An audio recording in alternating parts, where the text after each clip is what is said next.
Hello, this is Hound 4004. The fifth pre-release for Minecraft Java 1.18 has been released.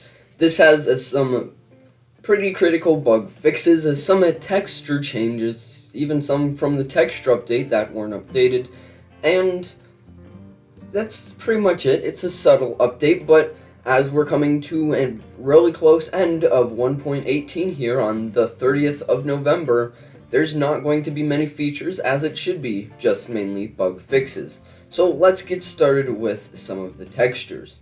On some of them, like the Illusioner, they just had a few pixels that weren't too great. The Crimson and Warped stems didn't quite match Bedrock Edition, and there was some outdated wood-type textures on some blocks that just didn't quite line up with what it was made out of, per se. And some things just haven't been updated since the texture update, like the top of glass panes. There is another main change, though. Now, as long as there is no air at height 0, it can be any non-air block, you will have new chunks for 1.18 under your 1.17 or prior worlds, just as long as it's not an air block.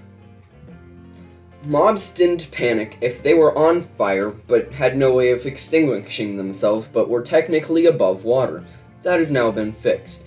And there was overall quite a few issues with some of the new world generation and cave decorators, like some of the cave decorators were trying to spawn on outside of the caves. Well, that's not how it should work, so some things like that have been fixed. The article link to everything in this snapshot is in the description below if you want to check it out for yourself. But this has been a pretty quick overview on what is new in this snapshot, rather if it was a texture change or something else.